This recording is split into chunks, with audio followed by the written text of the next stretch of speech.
100 TCM 1002.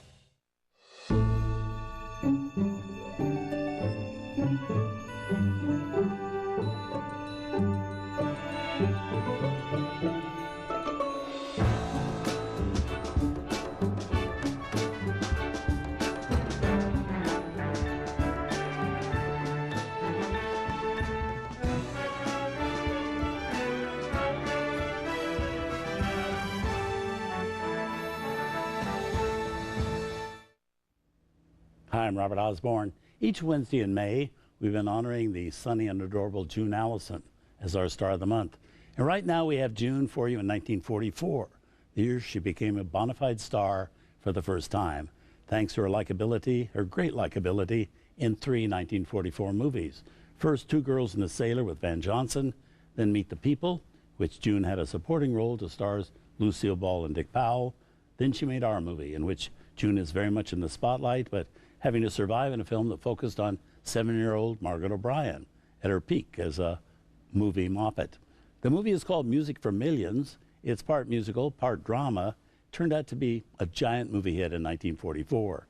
June plays a war bride who's a member of a symphony orchestra made up primarily of women, since it is wartime and most of the guys from the orchestra have been drafted. Margaret O'Brien plays June's kid sister for the first time in their careers, but not the last time. They again played siblings 5 years later when they co-starred along with Elizabeth Taylor and Janet Leigh in the 1949 version of Little Women.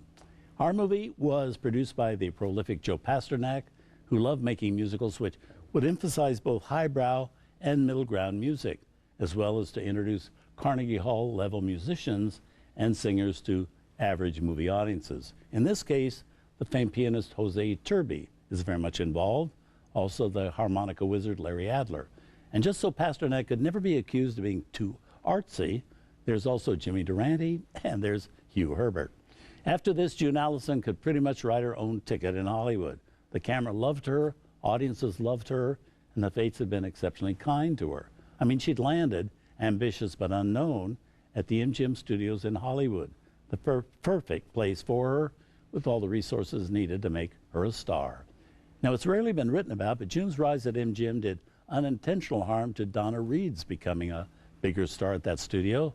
MGM had been 100% behind Donna as somebody being groomed to be America's new sweetheart, until June Allyson came along. It was Donna, in fact, who was first set to play what ultimately became June Allyson's role in our film. Soon after, June was also given the leading role in the Stratton story with Jimmy Stewart that had once been announced for Donna. But that's the way the ball often bounces in Hollywood. But, of course, no sad songs for Donna Reed. A decade later, she was an Oscar winner, and shortly after that, a television icon. But here from 1944, also with Marcia Hunt and Marie Wilson, Music for Millions.